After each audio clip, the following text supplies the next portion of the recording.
Hi, I'm Bran, and I love... what's the company? Aardman Christmas movies. I'm Dan, and I despise Aardman Christmas movies. I'm Alonso, and if you thought Dan was a monster before, just wait. And this is the Deck the Hallmark Podcast. Deck the Hallmark, it's his podcast. Brandon and friends host his podcast.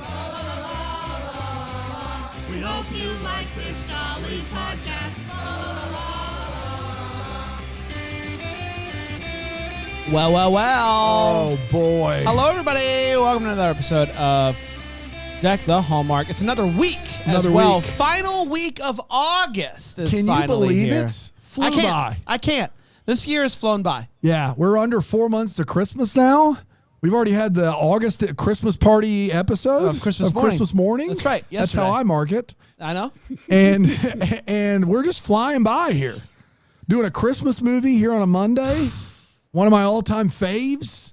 If you listen to the disc list, you'll know that Alonso put this on his top 10 Christmas movies since the 90s, and I was embarrassed for him. But I will say this, Alonso, I was more than happy to go in with fresh eyes and give it a fresh take and try my best here. I was more than happy to do that. Bran watched it with me. He can attest. I can attest. Yes. I can indeed attest. Great. I'm excited to dive into it. I'm also excited to be heading into, as Alonso often says, the Burr months. It's when things begin to really get real. Yes. I can't wait. It's the months where we don't talk about Bill Burr. I know. September, We talk about him. We talk about him all December. year, except and for then after that we shut it down. Our hands are tied. it's like the months where you don't eat oysters. You know. He complains about it, but what doesn't What he are you complain gonna- that's about? right. You know, it's just one more thing. Mm-hmm. I'm getting very excited though about the marathon. We've announced it on the social medias. Obviously, this holiday season heading into season 7, Dano, Isn't which that crazy? is crazy to think about. And we're going to be live streaming, of course, to kick off the holiday season for 24 plus straight hours. We're all going to be in a house together, which is going to be a lot of fun. What are you most excited about? What are you most excited about, Alonso? What are you most scared about? The whole real world thing. Is it the cameras in the bathroom, or what is it Alonso, that you're most concerned? Just go ahead and clear this up. There are no cameras in the bathroom. Thank you. But also, all right, fine. I'll return them. This is your 4th marathon, Alonso? Yes. Your yes, 4th one. We did 19, 20, 21, and then Alonso started coming in 22, 20. No. 21. Oh, 21, 22, 23, 24. Yeah. So this is your 4th. That's right. 20. Wow. Yeah. What a time.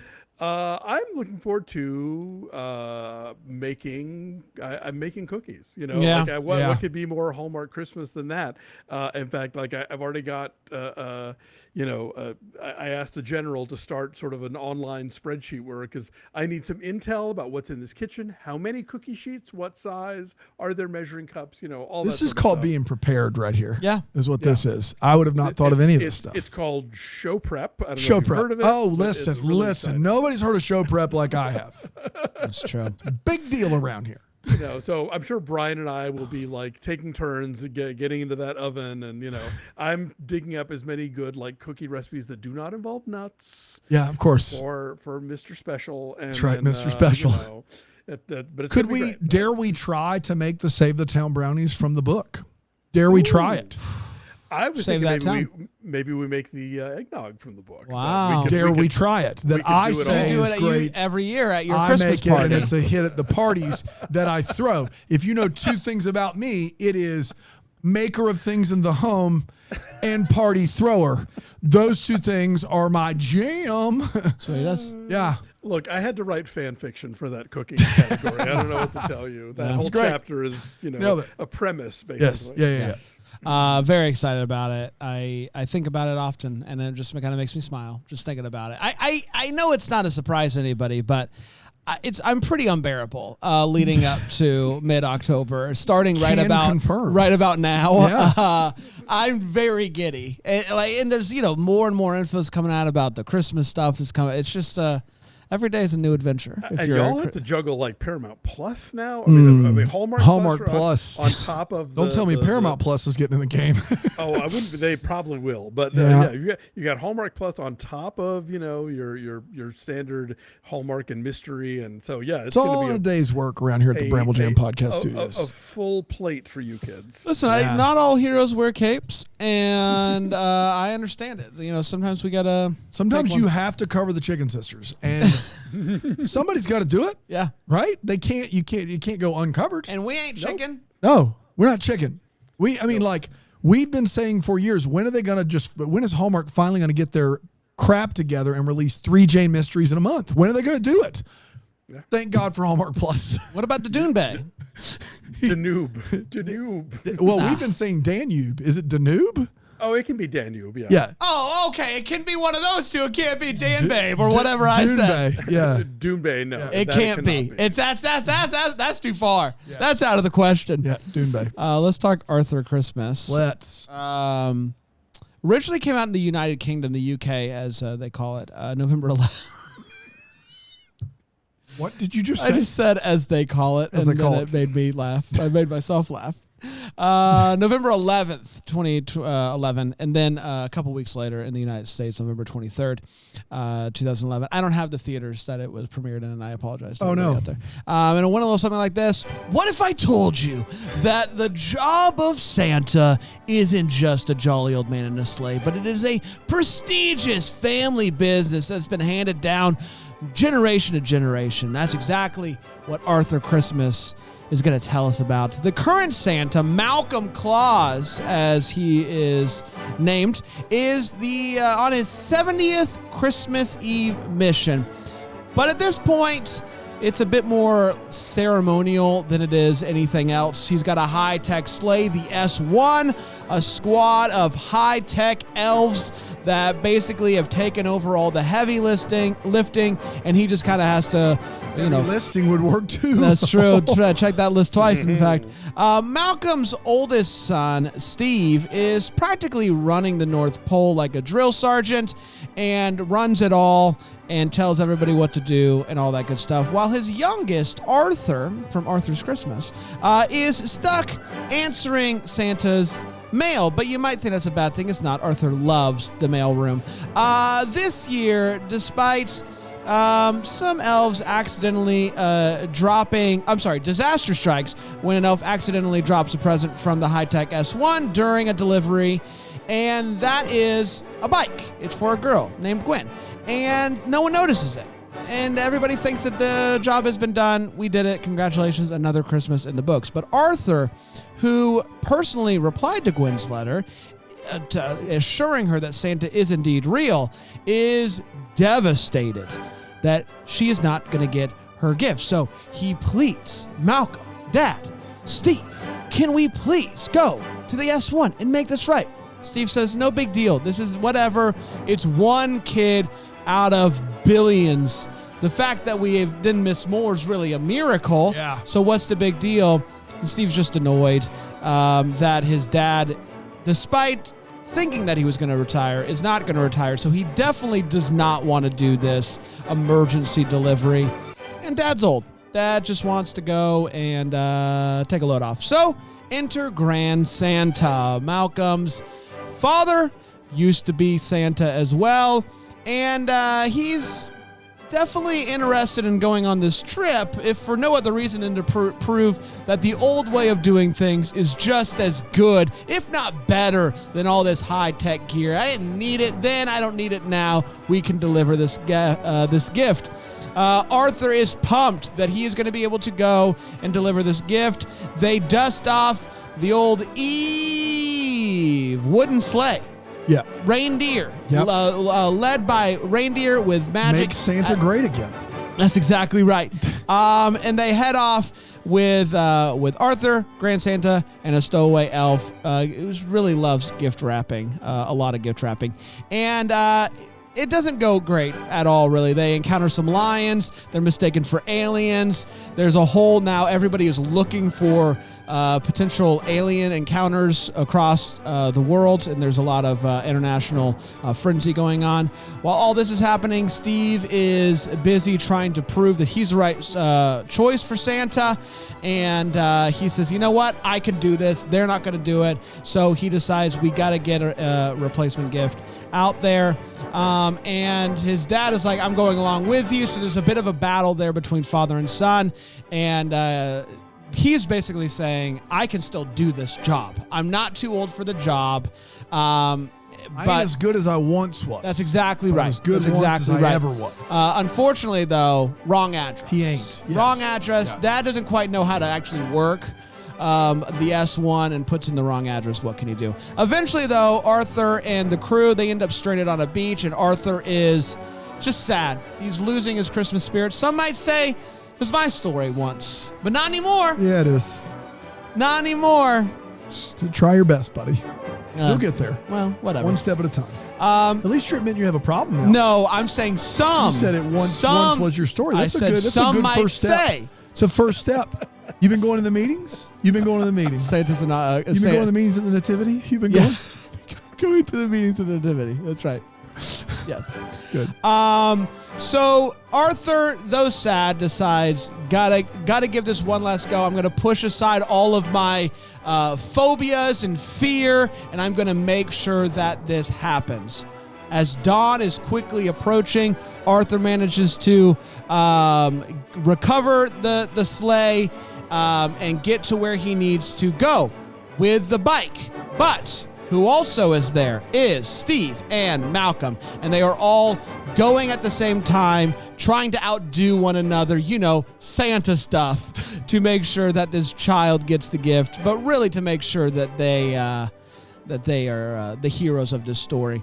They all deliver the gift, and they take a moment and they actually watch the child get the gift and open it. And at this point, Steve looks over at his brother and realizes the joy of delivering presents means so much more to him than it does to himself. And so maybe it's Arthur who should be Santa next, because I can crush the tech stuff, and I'm really good at what I do. Maybe I should keep doing that. And Malcolm sees this as well. And so Steve steps aside, and Malcolm is going to retire, and Arthur is going to be the next Santa. The S1 is renamed the Eevee in honor of the old sleigh, pulled by 5,000 reindeer. And Steve is now running the show back up at the North Pole. And Santa Malcolm has retired, and everyone is happy. And that, my friends, was Arthur Christmas. We did it. Let's take a quick break. We'll come back, and we'll break this movie down here on Deck the Hallmark.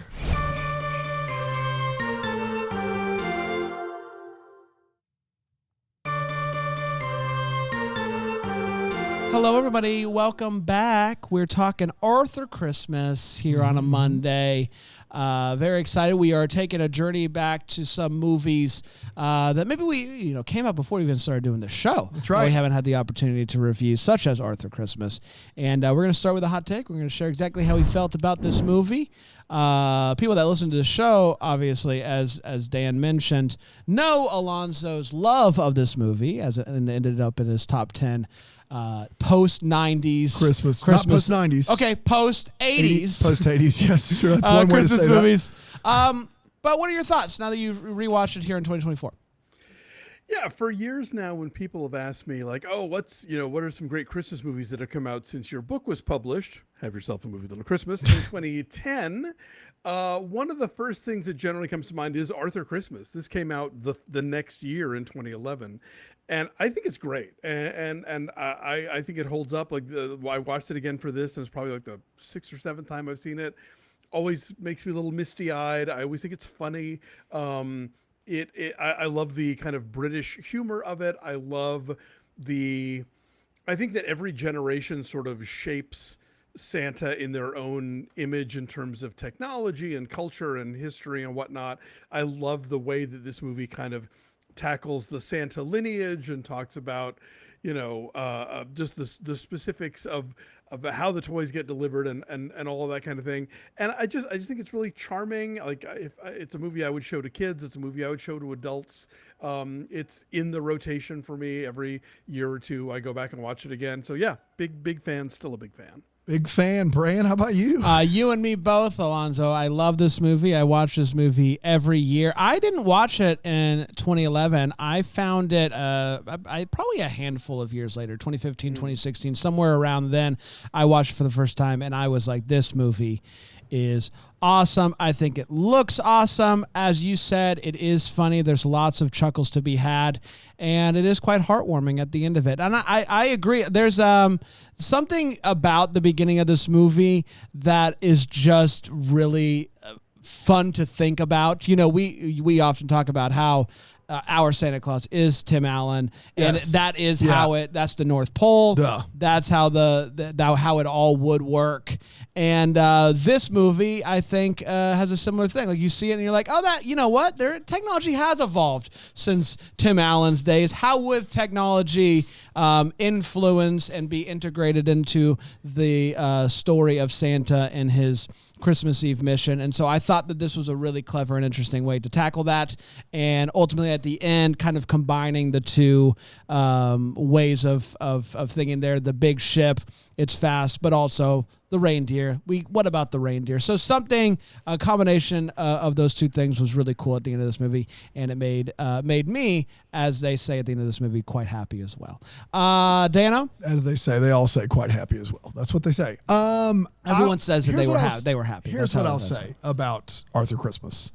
I wish I had seen it in the movie theater. I was doing some research on the film, and this film was designed and made for a 3D viewing experience. Now, I love a well-done 3D movie. I love it. And watching it That's this three time, dimensions, by the way, everybody. Watching it this time, it was evident that there was a lot of moments, a ton of moments in this movie that could have really popped on 3D. And I did some research on the reviews of this movie in 3D, and they are raves. That they are like, this is a great 3D experience. And I think that would have added something, a dimension, if you will, for me personally. As it stands, this movie doesn't really work for me. I love Bill Nighy. I love James McAvoy, James Broadbent, the whole cast. Wonderful.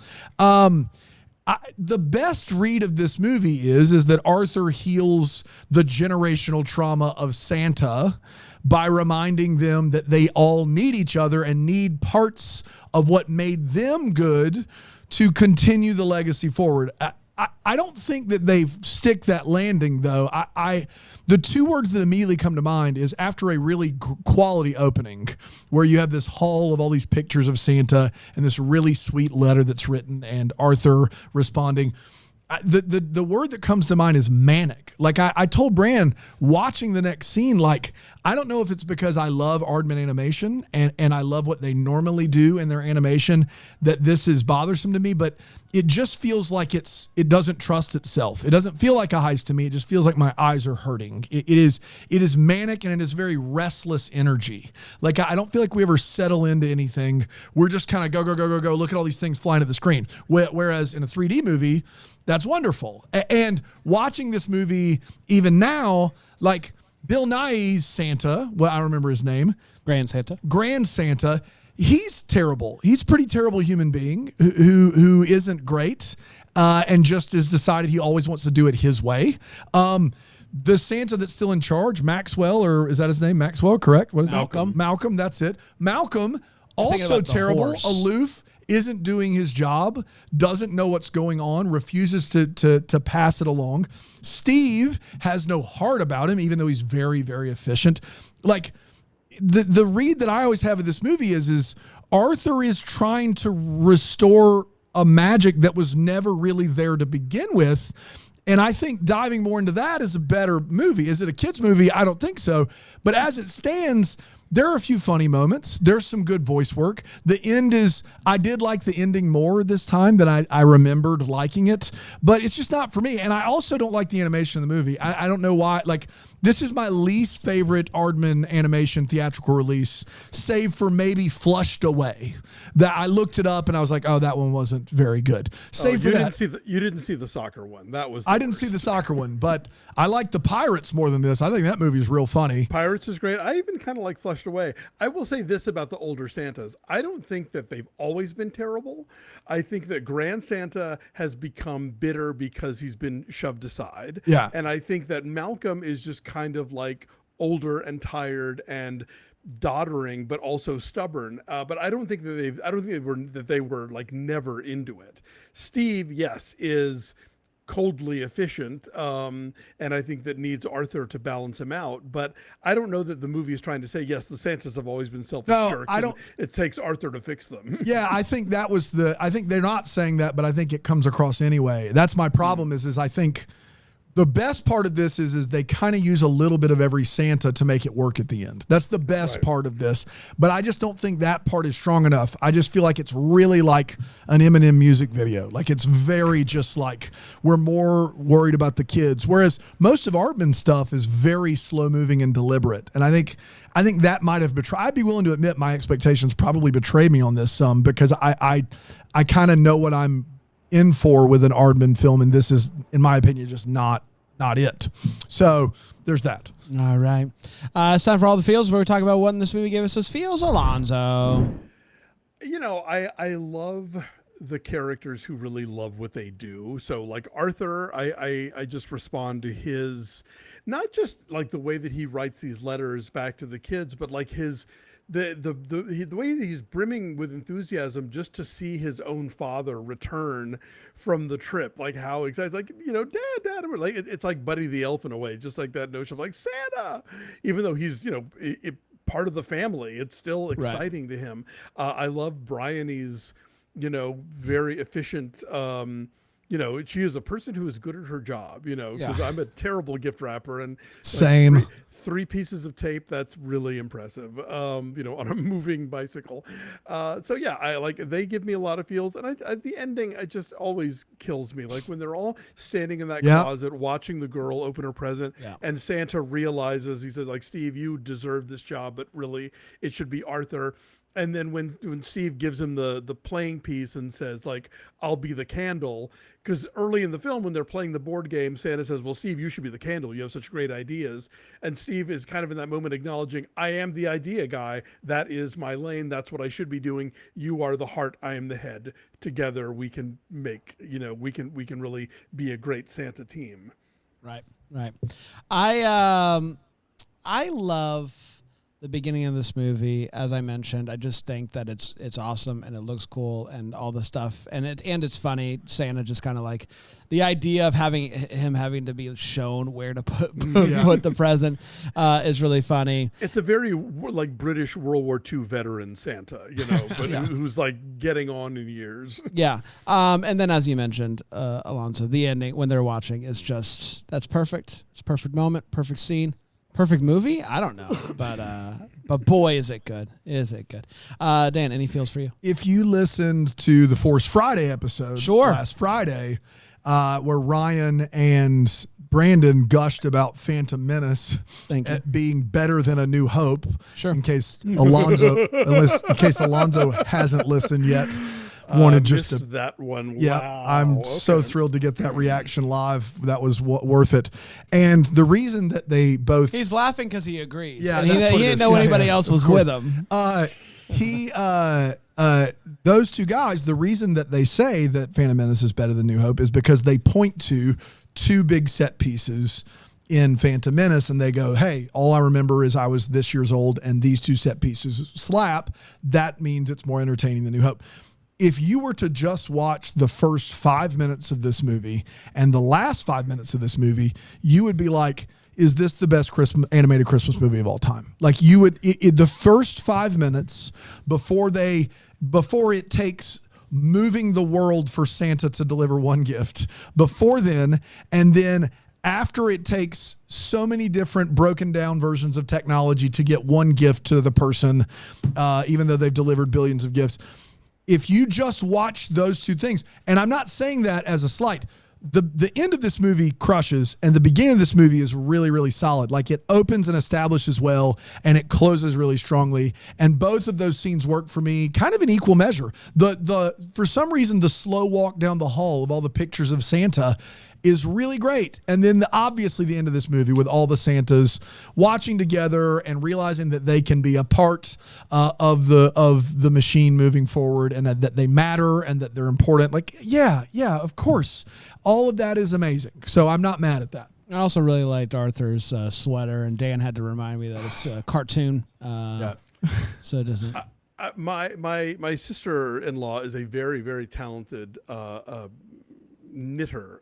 In fact, is like getting a master's degree in. Wow! I didn't know that was a thing you could get. That's awesome. There is, and she, like her final project is a sweater that she created. Like, she created the pattern, everything. It's like really gorgeous. She's super talented, and she's been working on a Christmas sweater for me. And we've been kind of throwing ideas back and forth. And I actually said, I'll tell you, the best Christmas sweater that exists is an Arthur Christmas, but it's a cartoon. It's a cartoon, and I don't know that it would work in real life. Yeah. But it looks great as a cartoon. Let's take a quick break. We'll come back. We'll get to the way, what, and the what, and the hallmark here on Take the Hallmark.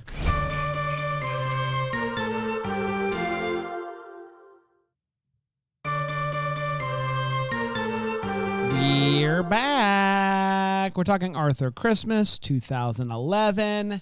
It's time for the Wait What. It is where we talk about what in this movie made us go, wait, what? Alonso?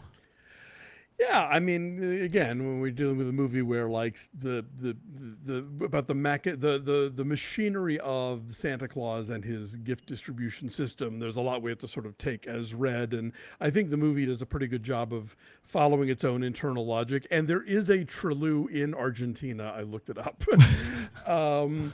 So for me, my one question is, this is a wait what, or maybe it's a what the hallmark, but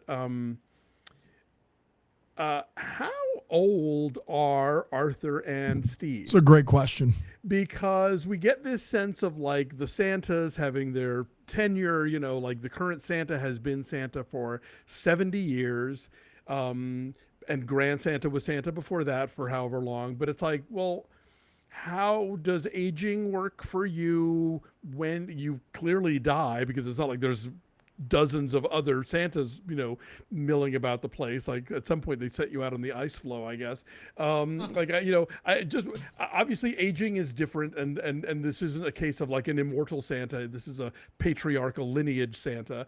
I would love some idea of how long these guys have been around, because, like, there's a line that Grand Santa has about how Steve telling him you can't fly through Saigon, it's a war zone. It's like, okay, well then that means you were around for the 60s, but this is the 2010s, and Arthur still has very kind of a childlike demeanor and a youthful enthusiasm. It's like, how old is he?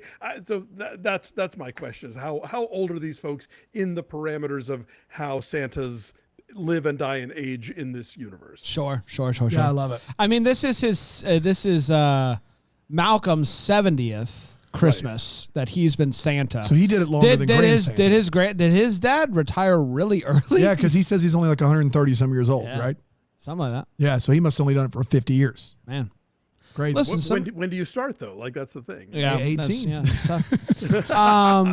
So I got a few. One at the beginning, we do have this whole thing. The elves are down and they're given presents, and they have all these different technologies to help know what to give the kids and whether or not a kid is naughty or nice. So you kind of hold it up and it scans the kid and it tells you if it's naughty or nice.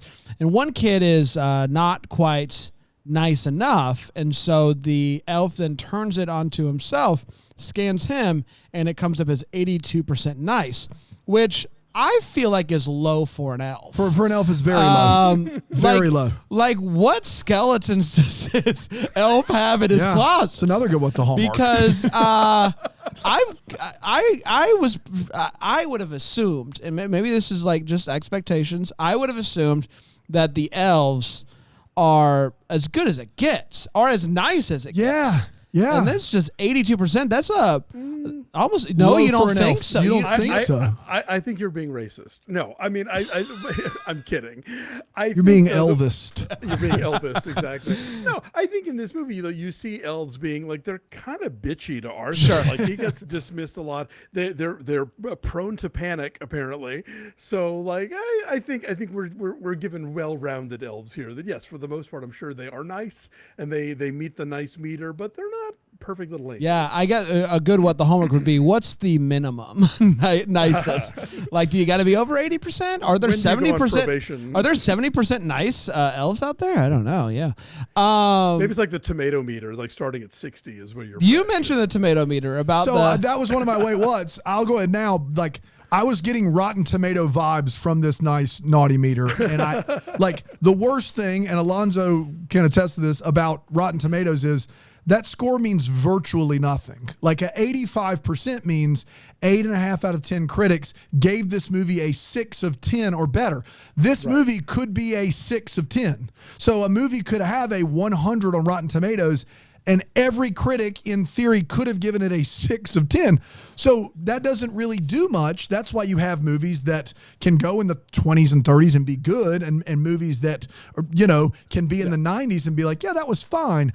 This is worse, though, because basically what you're telling me is there's a hard line. It's like the I-85 corridor for snow here in Greenville. Amen. If you're at 50, I think, if you're at 50, you get a toy. And if you're at 49, coal. That is tough, man. That you have placed your entire year in the balance of a single percentile of good or bad. That's brutal, man.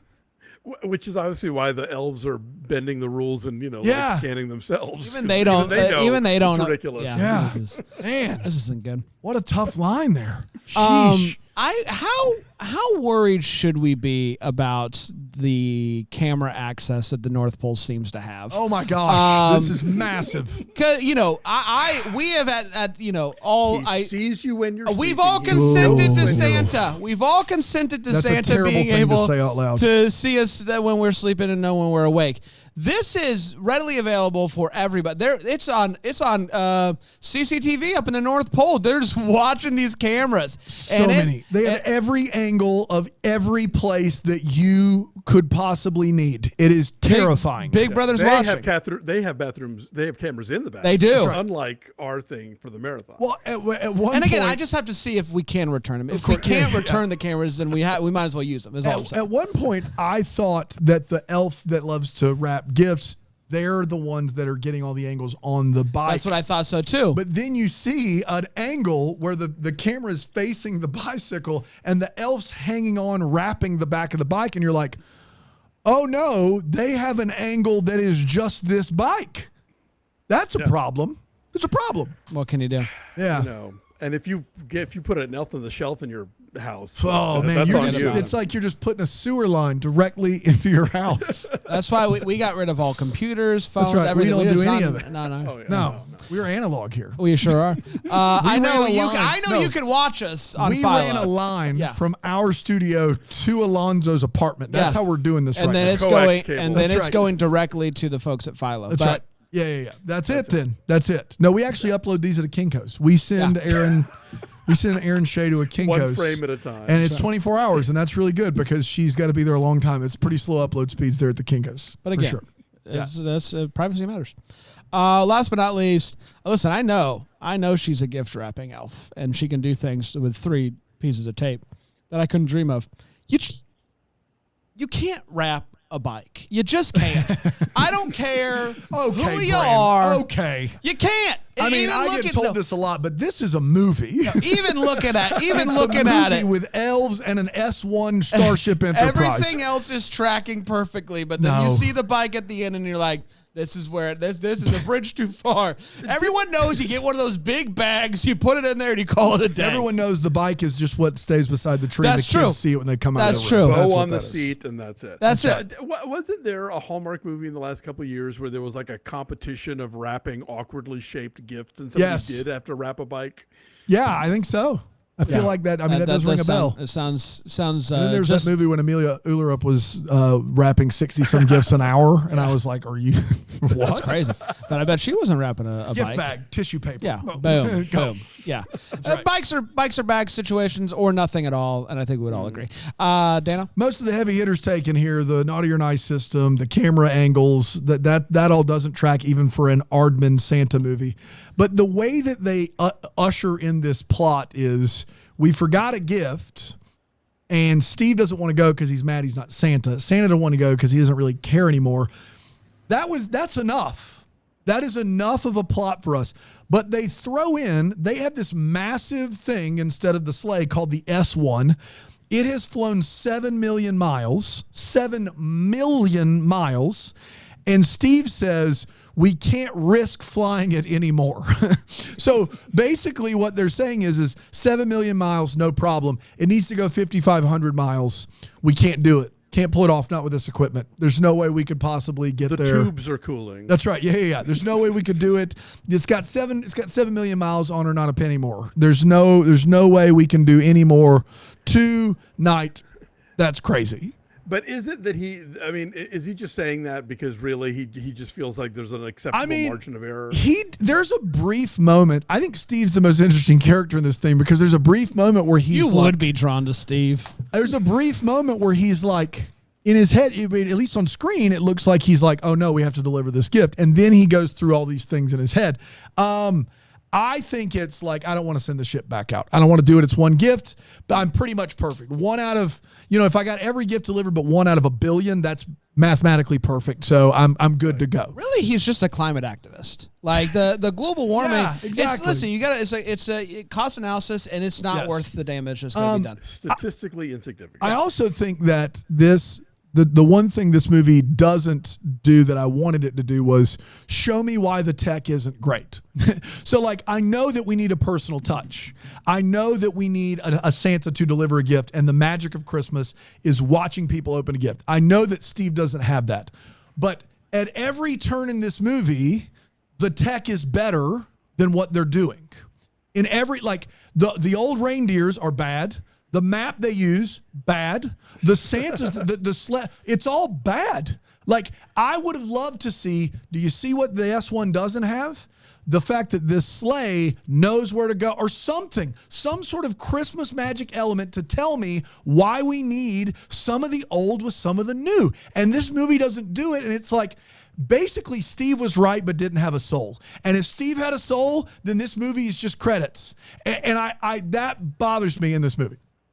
Well, I think that if the tech were being declared bad, they would ditch it entirely and they'd go back to the old reindeer and sleigh system. I think the fact that they're incorporating it, what the movie is saying is all of these bells and whistles are great, but they only matter if you believe people matter. If you believe that every single child matters. And if you look at one child not getting a gift as statistically insignificant or within the margin of error or not a big deal compared to the billions of ones you delivered correctly, that's where the problem is. It's not the problem. The problem isn't with the tech. Arthur's going to use that tech as Santa, but he is bringing the reindeer in as a nod to it's history. Just a thank you nod. That those reindeer, unnecessary, but it's just like, hey, we remember you.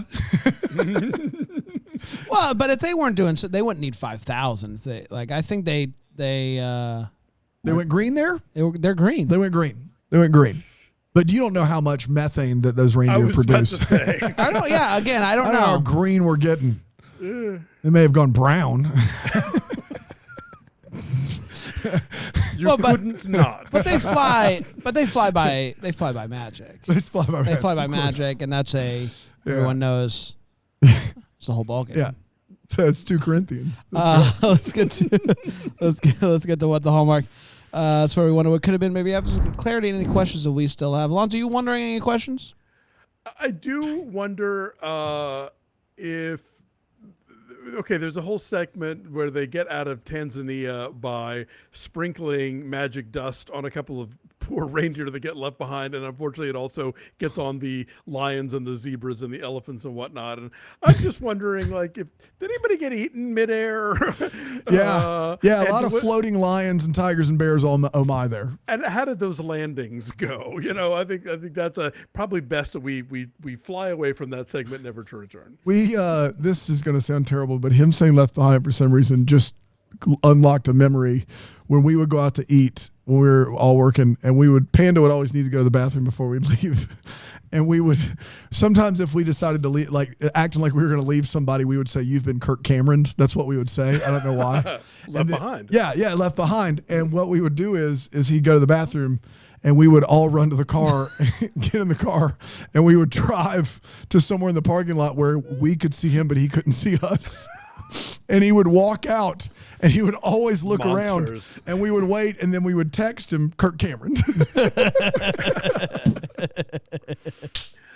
I like to think of Panda as the Arthur Christmas of Bramble Jam. Yeah, that's especially since he's lost his Christmas. That's true. Yeah. Yeah.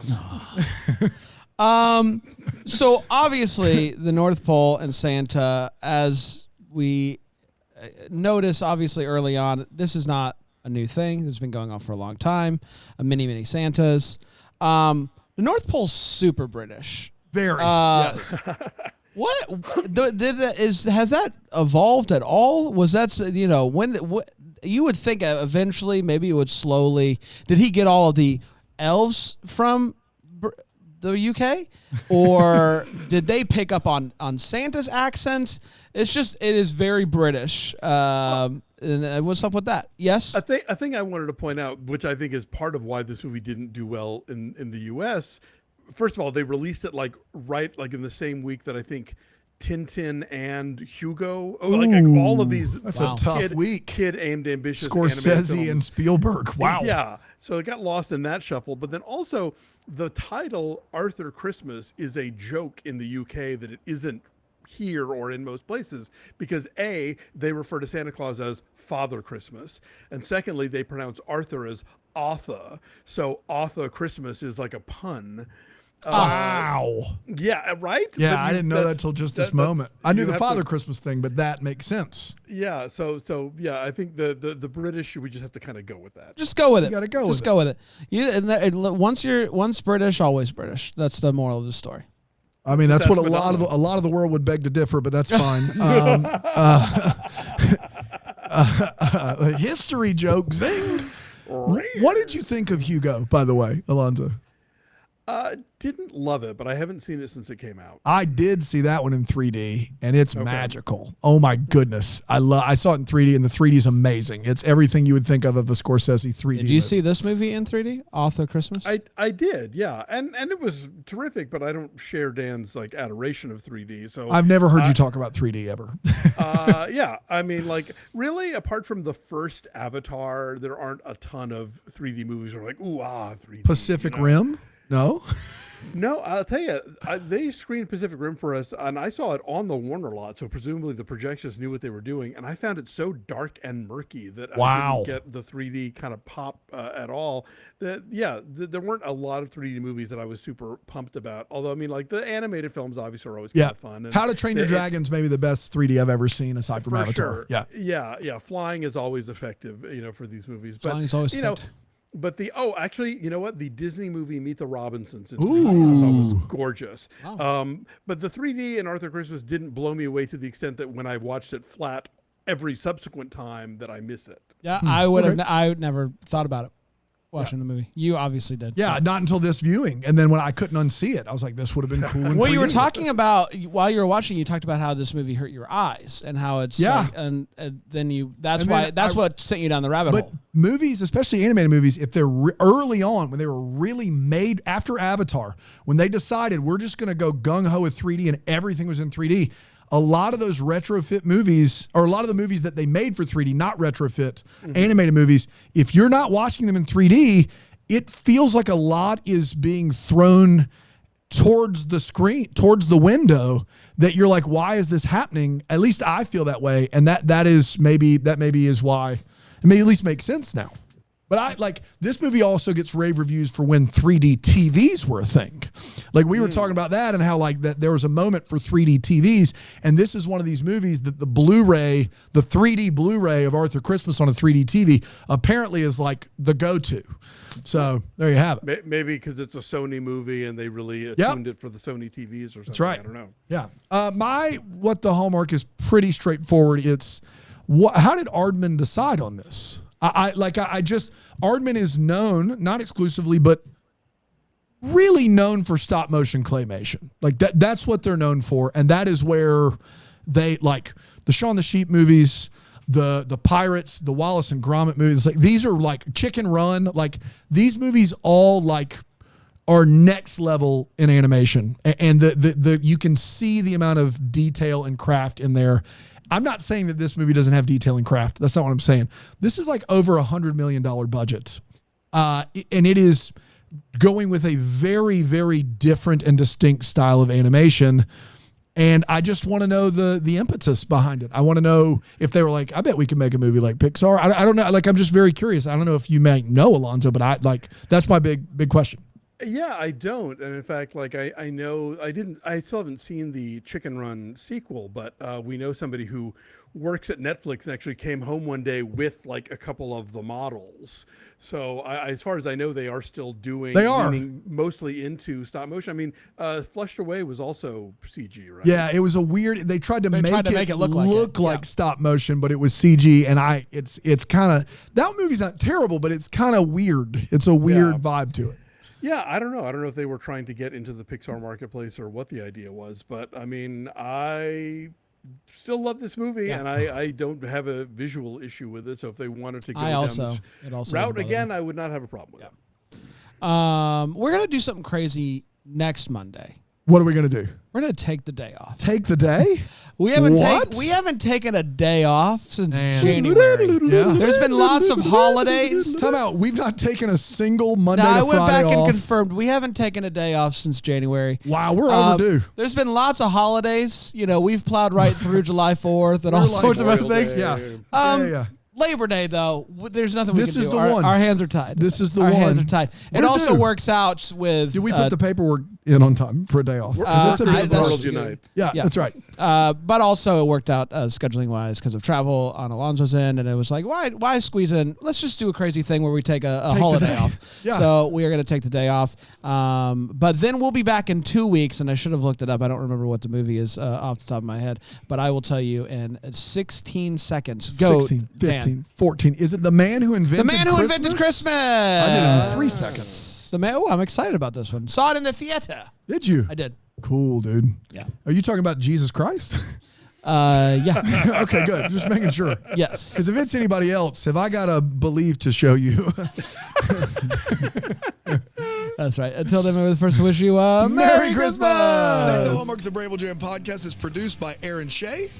For more information on Deck the Hallmark, you can go to deckthehallmark.com. For more information on the Deck the Hallmark family, you can go to bramblejamplus.com. Deck the Hallmark is presented by Philo TV. For a free trial of Philo, go to philo.tv/DTH.